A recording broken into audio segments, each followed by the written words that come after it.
Know what your week needs? Welcome to At the Source, the show where we break down all of those trending topics and headlines. I'm curious, please go on. Your local news stories, your international news stories, your regional news stories. We giving you the opportunity to have your comments. This is not a time in the current situation in our country, in the world, where you can use phrases like, I don't do politics. We're going to see mysterious 48 houses. And then we will just say, oh, because it's African tradition, they cannot question our leaders, they are our parents, so whatever they're doing is okay. What does that entail as a brand ambassador for a university? Politicians are not afraid of riots, fortunately. They're afraid of the ballot box. You dance? What else do you do? We hug and kiss and wah. But Join the conversation with Talu and Amina on At the Source every Monday, Wednesday, and Friday at 3 p.m.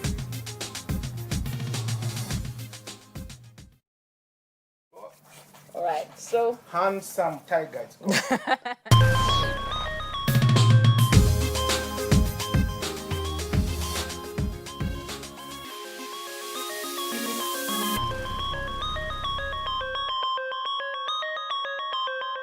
good afternoon and welcome to At the Source, where we break down stories that made headlines, where we break down stories that are on social media to make sure you get the factual truth behind all of them. My name is Talu. And my name is Amina. Welcome once again. Don't forget to follow us on all our social media handles. We are, of course, here on Facebook. You also might want to follow us on Twitter. Also go and like our page on Instagram and, of course, YouTube, where we have all of our docuseries and you can catch them all the way through on that platform. So yes, now we are here. We have a lot of interesting stories. By the way, today's Trending Friday here at Spring TV. So you know there are going to be a lot of trending stories. We'll start off with what's happening in China. Yeah. You know. So, as you said, Trending Friday. Trending. And what has been trending in not only on social media, but also in the news headlines is the movie Mulan. So you obviously remember Mulan as a child, right? I do, because it had this wonderful story of a young lady who wants to pursue her father's wishes, and she joins the army, and no one notices, someone does. Eventually, she proves to everybody that women can actually be as strong and as violent as men, or you can be a soldier. It doesn't matter what sex. So it's a good movie. I remember it. It's not my favorite, but Well, I her do father, remember. her father was called back to the army. He was old, and she was really not for having him there. So she decided, I'm going to dress up as a man, and I'm going to take on that mantle. And nobody noticed, as you said, until later on.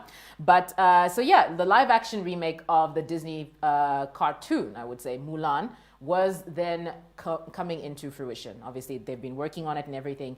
And I have to say, I was extremely excited when I heard about this because I love Mulan. It's one of my favorite Disney movies. And to think that they were going to create it into a live action. A lot of the clips that I saw looked very promising. Unlike The Lion King, I won't go there, but... Look, I don't care how bad Lion King was. It will remain one of my favorite, in fact, top 3 favorite movies. They may have messed it up a little bit. I was going to say, even the live action... Let's not talk about that. Let's talk about the let's not story. talk about that. But anyway, so this has come under fire purely because there's been calls for the boycott of the movie that have emerged. So now this is going to be the second wave of people calling for boycott. So initially what had happened was the Chinese actress Liu Yifei, who actually plays Mulan in the movie, she, by the way, she's also a naturalized US citizen. So that by that means that she has her US citizenship, right? So she is a US citizen. She's from China, but she is a US citizen as well. And she reposted a comment that didn't rub people the right way. It kind of got a few people upset. So recently there have been pro-democracy protests in China, and this is following obviously a lot of the Hong Kong protests. So a lot of protests are circling around the fact that there was a bill that was about to be passed. In Hong Kong. So it's called the Fugitive Offenders Amendment Bill. So it's been aborted now. They've scrapped it. But what it meant was that people...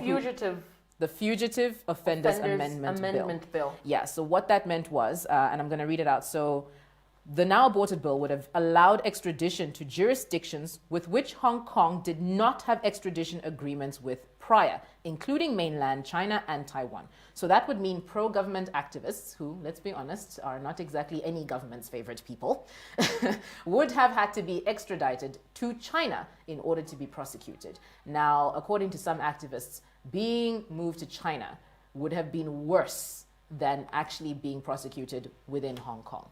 Now, maybe a bit of understanding for our viewers. Hong Kong was initially colonized by British, or the British rather. Before, in 1997, they were handed over to China. Now, this is information that a lot of people don't really pick up on because we don't know. Every time you're thinking Hong Kong, you're thinking China. You don't really know the history has them being colonized by Britain.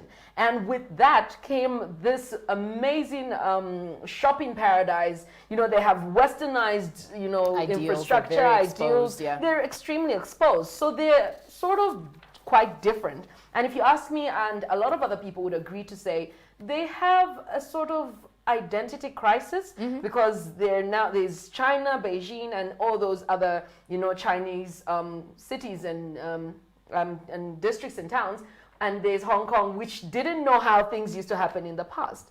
But some activists feel that Beijing is pushing themselves or forcing themselves into governmental issues that happen with Hong Kong. And you need to understand, when the British handed over Hong Kong to China, there were agreements, and these agreements said that Hong Kong had to have their own laws, their own rules, and not be forced to follow the laws and rules that were in China. Yeah. Now, Beijing is pushing forward and having this extradition pushed onto, like, I mean, there's no, in the agreement, they're breaching the agreement, basically. So there are some breaches of clauses, which is where the problem is coming in, because activists are stepping in saying, no, but that's not what we agreed on.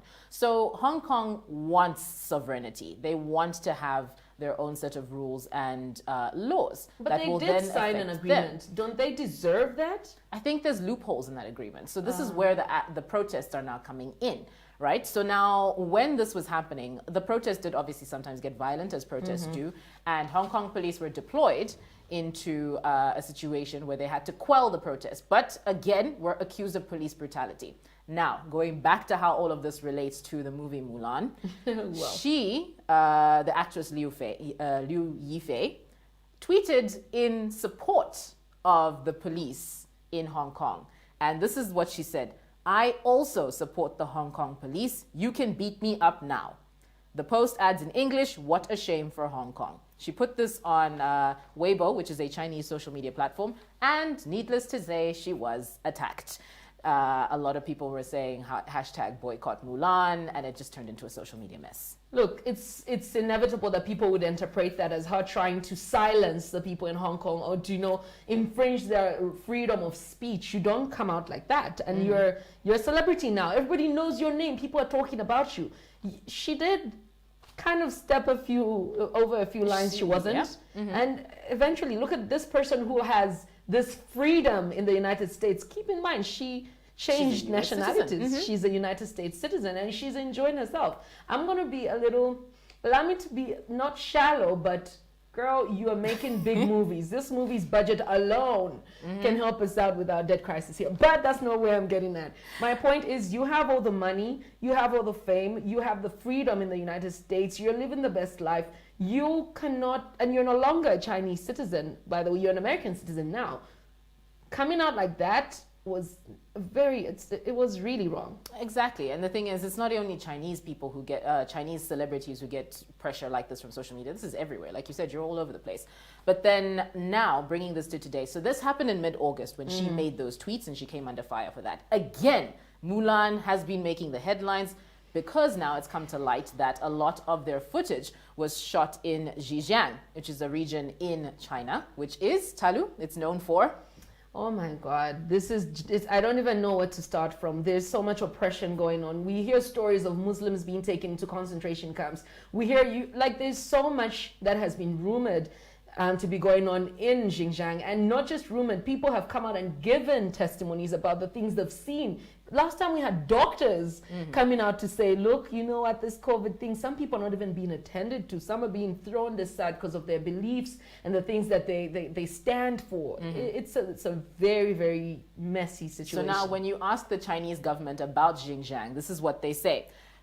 It's not a concentration camp, as a lot of people are accusing it of being. That's what they say. So this is the quote here, and I'm going to read it. They refer to the camps as a place that offers, quote, voluntary education and training that helps people to reflect on their mistakes and to see clearly the essence and harm of terrorism and religious extremism. Wait. A voluntary camp. That's what they The call people who go there don't even volunteer. They're taken That's there. what they call it. And that's what the Chinese government's argument is. Now, for that reason, of course, there's a lot of people calling to boycott the movie because of human rights violations of where it was Indeed. shot and also what Lee had to say. So now, Talu, this is the question that I'm posing to you and also our viewers who are watching us right now. Considering the fact that all of this is going on with this movie, and a lot of activists in Hong Kong and even in China, but it's mostly around the world. So you're looking at the US and the UK that are arguing against this. Would you not watch the movie Mulan because of what is being speculated about it or what is being said about it or what it seems to be attached to right now? What I need is for people to maybe, if I do decide not to watch it, what difference is it bringing? What form of change is it bringing? And that's what's important to me. I'm not just going to watch it because, okay, we're boycotting. I think we've reached a point where we are tired of boycotting, putting black statuses and nothing's Cancel being culture. done. You know, there needs to be, if you tell me, look, if you boycott the money that they were supposed to make is they're not going to lose it, or they can sue this person, or this is the result. I need them to, what I think we need to know is the end result. If we do boycott this movie, we don't watch it, we say, okay, they're going to make losses, but what effect does that have? Because at the end of the day, people were hired to do this movie. Who's going to suffer? They could be innocent. Maybe it could be the producers or the directors, or they could have just picked that location for the sake of it being the proper location as opposed to what was going on. So before I make that decision, I'm not a very big fan of Mulan, and I heard you told me already that they haven't cast the little dragon. What's his name? Oh, Mushu. Mushu's not in the movie. Mushu's not in the movie. He's the only reason I watched Mulan to begin with. They haven't cast him. Other than that, they need to give us the end result after we boycott watching this movie. I guess, so here's the thing, is that this movie was tailored to appeal specifically to the Chinese audience. So that was possibly why they removed Mushu as well. That was possibly why a lot of factors about the cartoon, which was, let's be honest, it was Americanized to appeal to American audiences because, you know, it's Disney. But then when you look at it now with the live action movie, they wanted to tailor it for the Chinese market. So mind you, the Chinese market is actually the second largest film industry in the world. So when you look at it that way, would you really think that they'd actually make a loss if the Chinese public is still going to watch the movie? I mean, now that you mentioned that, I'm thinking, okay, so this has got nothing to do with me? Okay, you guys do watch, because they're probably going to boycott. This is closer to them, you understand? They know what's really going on in Xinjiang. They know, they've seen, they may have had relatives, or they've heard stories of neighbor or friend of a friend of a friend who's maybe has had that experience. So coming from them, I'm pretty sure Hong Kong is not going to watch it, but Most likely not. I think it is what it is. But let's look at the cancel culture now. You've brought this up. You said that we need to stop doing this. Is it really something that needs to be stopped? But like, it's a way of also getting our voices out there and complaining about something that possibly shouldn't be in place. Do you think that, what avenues do you think should be taken in a situation like this? Let's say we're looking at this as a whole. But then how do you actively take part in making sure that human rights violations are not glorified, essentially? So here's the thing. If we're going to stand up and march to say Black Lives Matter, let's talk about the police. What are the charges? What are the consequences? If you do shoot a man, there should be no even time to get into court and settle this. Straight away, you get the chair. Straight away, you get hanged. I'm sorry, I sound very harsh, but there should be, let's come out with solutions to problems as opposed to just getting your voice heard. I'm a woman, I've been raped, I stand against, rapists. Okay, now that you stand against them, we've heard your voice. What can we do? If we leave these solutions or we leave these marches blank, that's where you find people sitting in meetings and dialoguing, trying to figure out a solution, when you could have had the possible solution to prevent or to shorten these meetings where people decide what happens to the offender. So when we do stand for something, we do marches, we say we're going to stand with who for this, let's go with solutions. This person did this, so this should be the end outcome. It makes it a little bit easier so that when you do come out and say, look, we've been marching for years, but we told you can do this. You have no excuse as a government. It doesn't matter where you are, in Zambia, in America, in China, in Hong Kong. You know, they could stand on that agreement and say, China or Beijing, you need to stop coming into our land and forcing us to do things, because this paper, our agreement, has this. So they need to work on the loopholes. What would you say to the fact that China is accusing the US and the UK of trying to tarnish their name, essentially, and saying that no, because they said it's not a concentration camp. That's China's argument. So they're saying that a lot of the people in the US and in the UK are saying all of these things because they're trying to make China seem bad, because the US and China do not exactly have the best relationship. No, they do not. What would you have to say to that situation? Girl, it's their country. They can do whatever the hell they want to do. But if they want them to stop talking, take us to the concentration camps and show us that what you're doing is actually not what everybody thinks you are. But we know they won't do that because, you know, I'm with the US.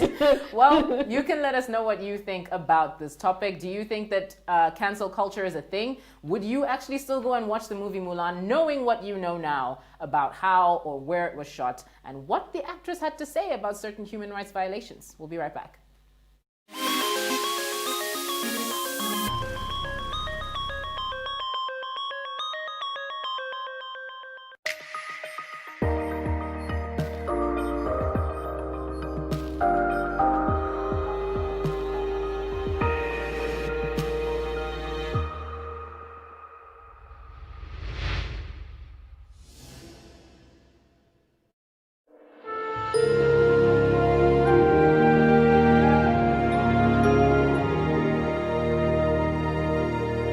Voting is the act of choosing someone or something in an election, and in this particular case, a political candidate.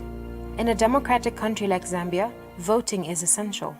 What that means is that we all have the power to choose freely who will rule our country and who will not. Given that choice, it is imperative for us to make informed decisions, because what we decide, we have to live with. Please, no! The voting process is quite easy to understand, so let's get right into it.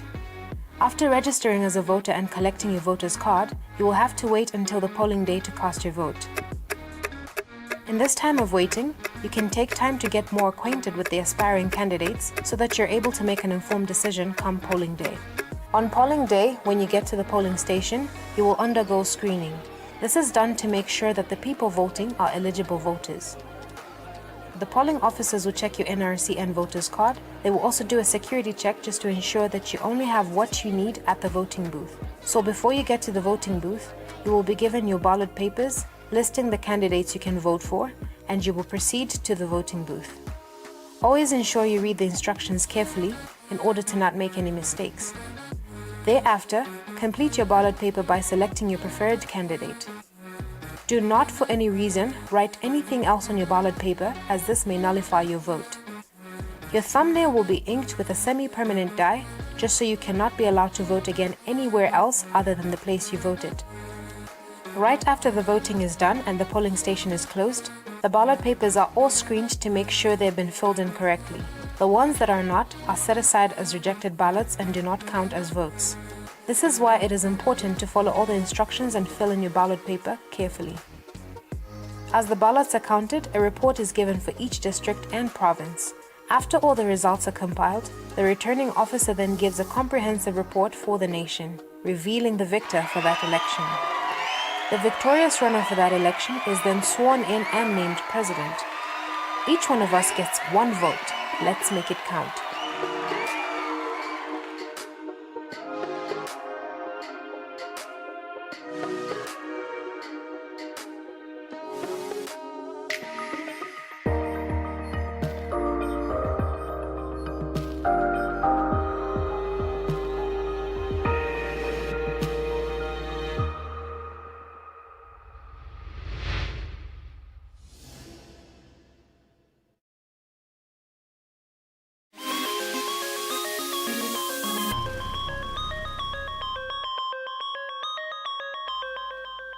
Welcome back to At the Source. This is the part where we get into what's been making headlines. Now, of course, this one made headlines very quickly. Of course, so we do know that today the president made his presidential address at the 5th session of Parliament. And yeah, we were streaming live right here on Spring TV. If you follow us, I'm pretty sure you saw that stream. It caused a lot of talk online. Yep. And of course, people get excited about some of the least important things, I would say. But today, social media has been hit by two things. And for starters, the president did talk about schools, universities, and colleges opening. So what, first comment? The first thing about schools threw me off. And I think we could also hear that in Parliament. A lot of people were reacting towards that. It was a little bit concerning because here, a lot of people, there is speculation that we haven't reached our peak yet. This is coming from doctors as well as, you know, statisticians. It's a very difficult word to say. Statisticians. Yeah, but you know, it's something to think about, the fact that the cases could get a little bit higher. And we've spoken about this at length, you and I, Talu, on this show. Children are not exactly the easiest to police. So I'm going to send my child to school with a mask on. We've already seen those images from Taiwan where those children were playing in little cages and they were playing by themselves. And I thought that's not the way school is supposed to be experienced. So if we're going to send them back into mainstream type of schooling, how do we navigate that? Because let's be honest, we've got 30 plus students in one classroom. How do you navigate that? So for me, it was a little bit of a concern, but I guess we just have to see how it's going to be implemented in terms of hygiene as well as wearing masks.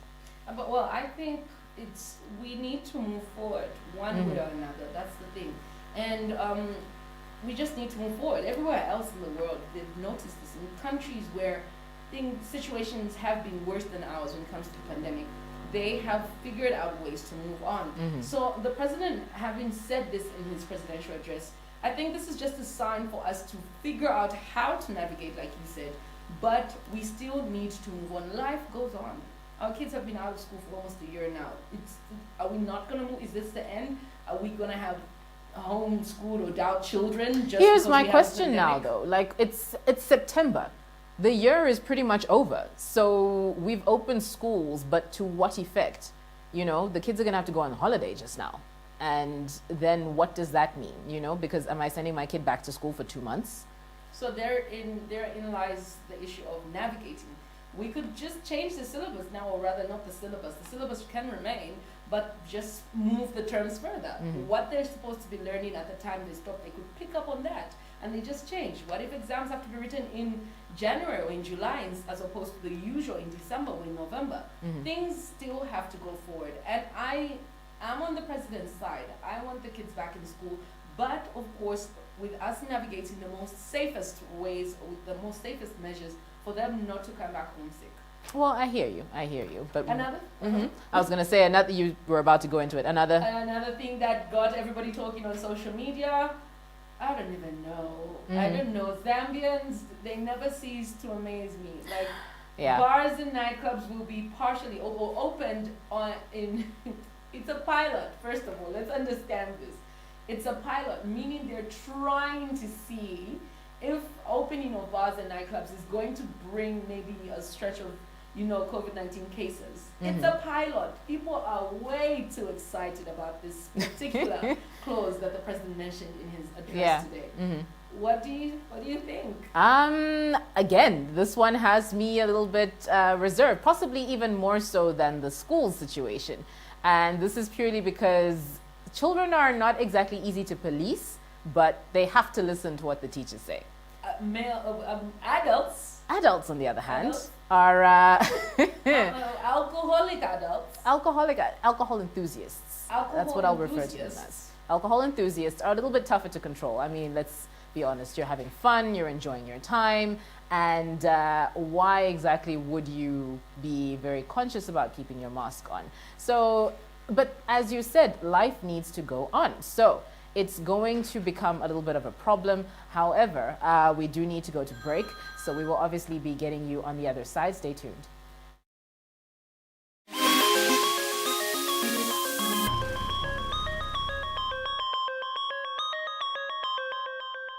Most of the faces that we see as our heroes are not the only ones that earn the title. Others do not even qualify to be referred to as heroes, because every day someone out there is doing the extraordinary, and whether or not they make it to the front page of the news, they too deserve to be recognized and appreciated as heroes. Ladies and gentlemen, my name is Chisomo Mbewe, and who is a hero according to you? Who is a hero to you? Well, that's Chintu. chili hello mwenchite understand ne pair palwanga chili fighting something you might come back my grandfather, my great grandfather Marcelino Malamba Kaunda hali mwanga ngumbula mnaendelea kwa charity begins at home. Ule muyambira ku nyumba na mwana pa nyumba then afuniko konga venture na kurwa pa nyumba. As a personally, me my mom taught me that nipase ulemu koza enda kuja kuzawa pasa ulemu. Kukirina kwambira ku nyumba that's the short clean mwana afuniko ngati ku nyumba kwa kuli doti it means na ko usenzera uzankara doti so mai wakampari mwana kai mwana wanga afuniko ngara na clean kulangana na tate wake bamda. Have you ever heard of the phrase charity begins at home? I've heard of it, yes. What does it mean to you? It means that the mother is the one who fought for us as children to be heroes. Facts according to you, ladies and gentlemen.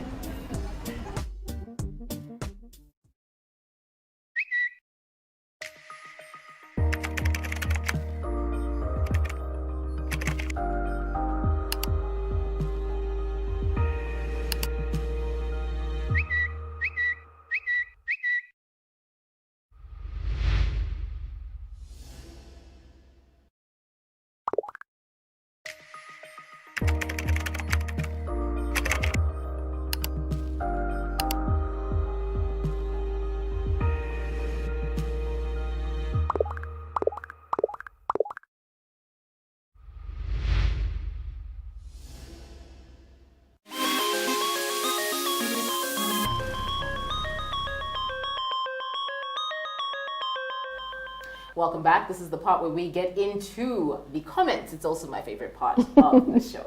So we're gonna go Kenny Chewe, who says, Imwebatu, open a TV station, please. Jay Valek says, seriously, I think their professionalism is on another level. We can use another station of a higher caliber. We thank you very much, gentlemen. Thank you very much. Namaste. But that is all that we have for you. Here is on Trending Friday, I should say. And you're gonna have to catch us on Monday. Yeah, but before we go, we have that special entertainment segment. Yes. And today, if you've seen the post, that we have Sampo Great. Yes, we do. She's I saw a poster about her being the first indigenous artist on BET. Yes, yeah. Which is such a big achievement. She's the first, and there are posters about her all over BET. I like that she embraces, because her music is not something that generally, it's not the normal genre. It's not your pop, it's not your rock, it's not your hip hop. She's fusion. She basically brings in everything, and she also holds on to that very African element, which we appreciate. And mind you, she grew up in Australia. So it's still nice to kind of see that balance that she strikes. But stay tuned, and you'll catch that on the other side.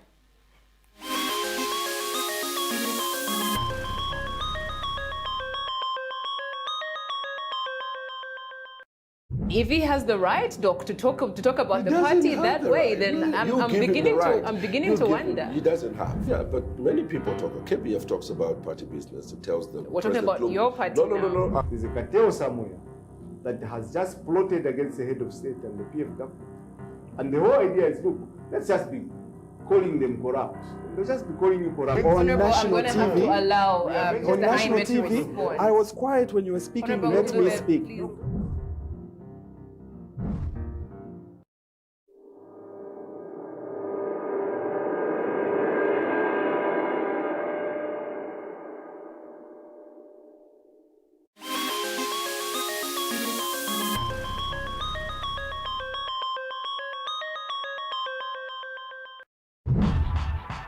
A poet with a visual mind that is set apart with her own sound as she infuses her electric persona in her hip-hop and soul music. Age with influential artists like Kendrick Lamar that speak on issues that are usually shunned by the general populace, but have other people that have longed for the freedom to express issues that affect their daily lives on a platform that the world can see. A songwriter with award-winning albums that gave us Final Form as an anthem, that got Black queens jamming to it as they went about their daily lives while watching it on screens, as it was used to symbolize our own excellence as a people. Wherever in the world she performs, she ensures that Zambia is shown as she shines. Welcome, Sampa. Thank you. Okay, first I'd like to begin with a huge congratulations. You're the first ever BET Amplified Global Artist. That's a huge thing. That's a huge win for us as Zambians. I'm like, yes, yes. How does it feel? Like, what does this mean for you? It means I get to show my home like in an international light and show us as people who are excellent and great as well. Because I know that's something that, you know, when you don't see a lot of Zambians in that light, you start to question, which I didn't want to do because I did as a young adult. Yeah. But it just showcases Zambia in an international light, and I'm so happy. That's awesome. So how have your fans received this honor? Everyone is quite shocked. Everyone was just like, oh no, this is beautiful, because we expected amazing things with the music, but everyone is just like, wow, this is beyond. Even I'm shocked. I'm like, this is beyond, you know, what I thought would happen with the music, because you just release it and you know, you hope people resonate with it, but we are all sort of like amazed. Well, that's great. I just love how you're a strong Black voice, and this translates in your lyrics and your songs, and it just shows how woke you are as a Black person. So how then do you translate this in our current state of affairs? And we're seeing this on the news daily. Black people face racism. How do you translate that, you being an artist? Well, you definitely you know, need to show that you are aware of what is happening around you, and let the youth know that it's okay for you to voice your opinions, because these things affect you as well. And I think that's one thing that we often fear, that our opinion isn't strong enough. Who are we to speak on certain issues and so on? But even if we're just talking about our country itself, we are the people who are creating the future for our country. And it's quite scary to be able to do that without any consequences. But you know, it's definitely a thing where you see people who are able to speak on what is happening around them, and it's just a way of encouraging people to do that.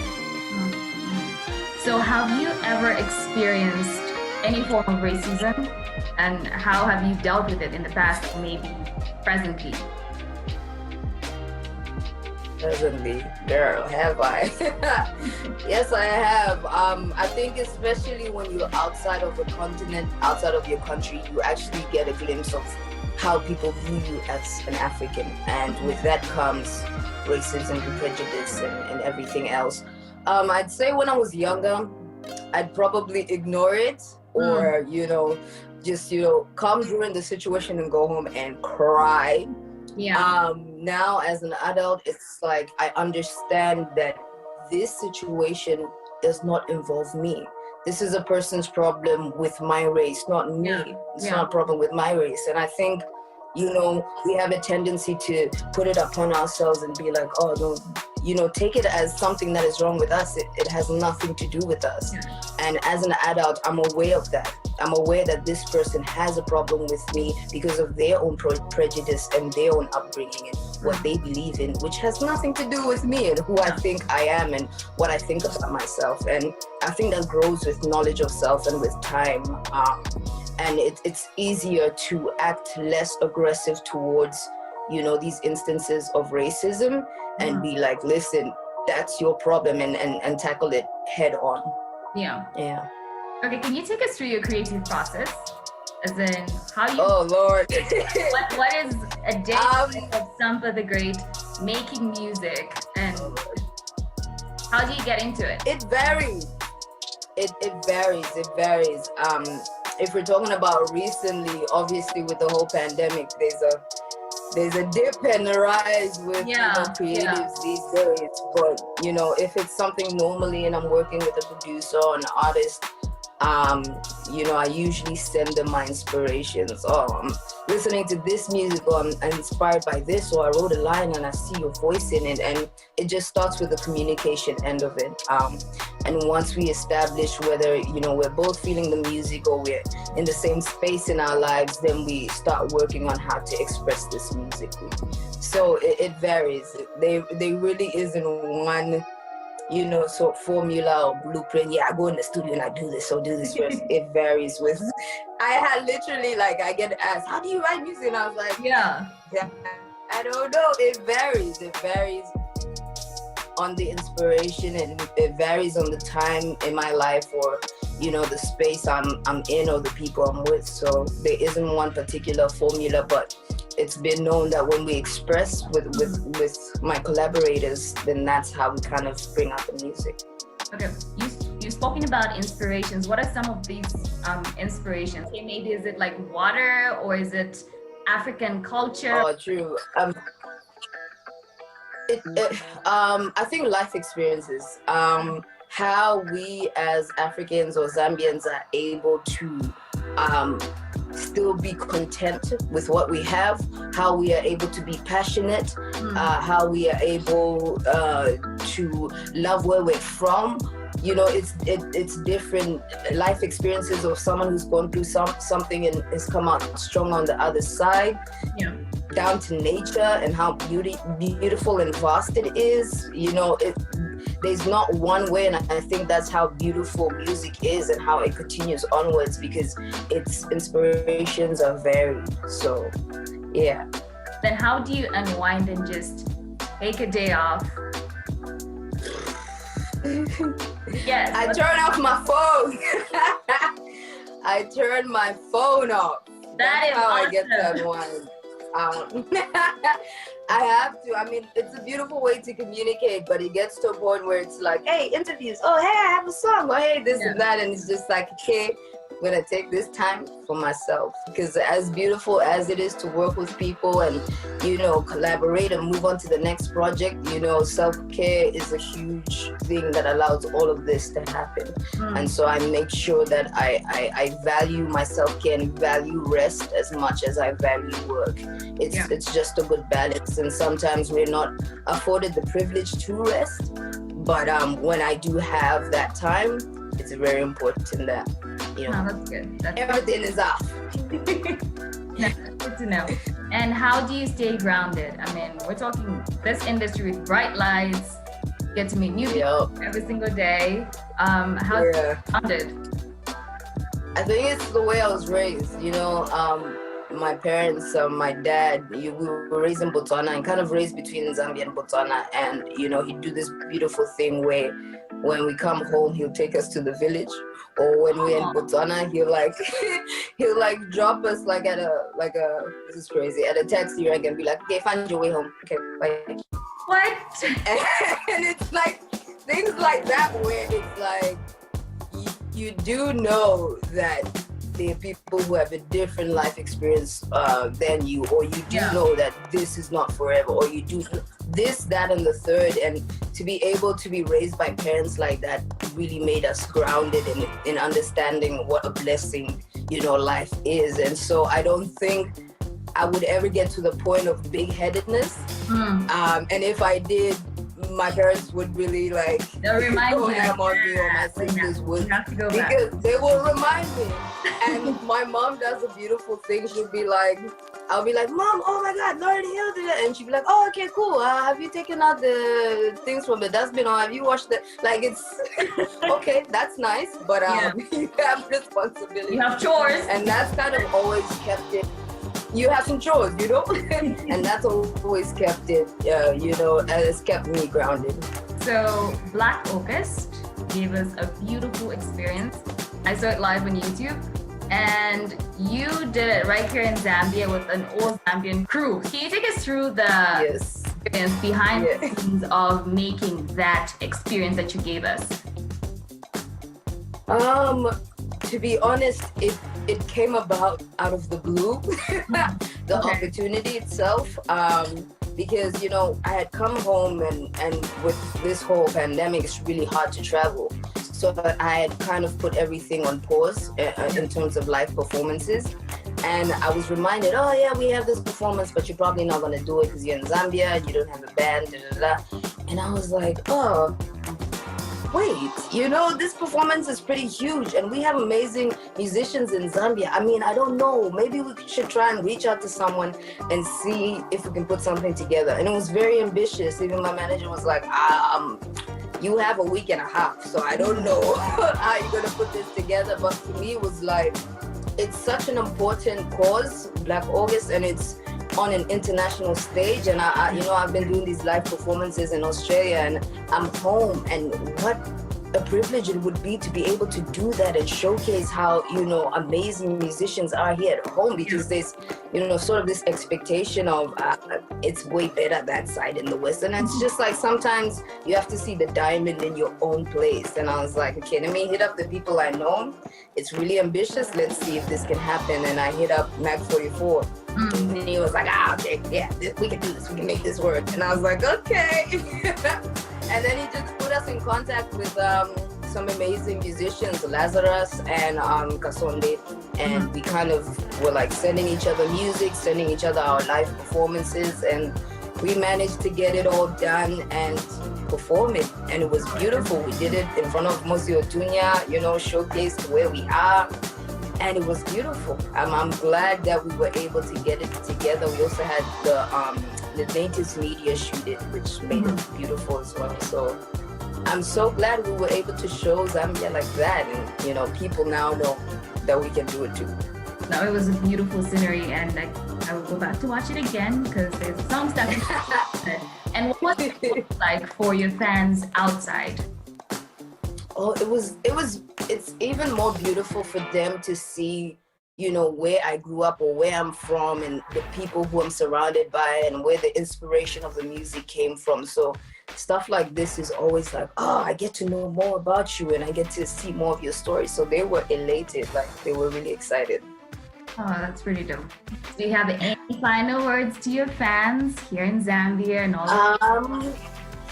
Here in Zambia, I am so happy to be able to collaborate and work with creators from home. I can't wait to, you know, expand what we can make, explore what we can make, and, you know, challenge all the boxes as we all do. Yeah. And then it's an exciting time to make music, especially here at home. So I'm excited and I can't wait. Awesome. Thank you so much for doing this with me. Thank you. Greatness is what she embodies, and in actual sense is part of her name. Sampa the Great.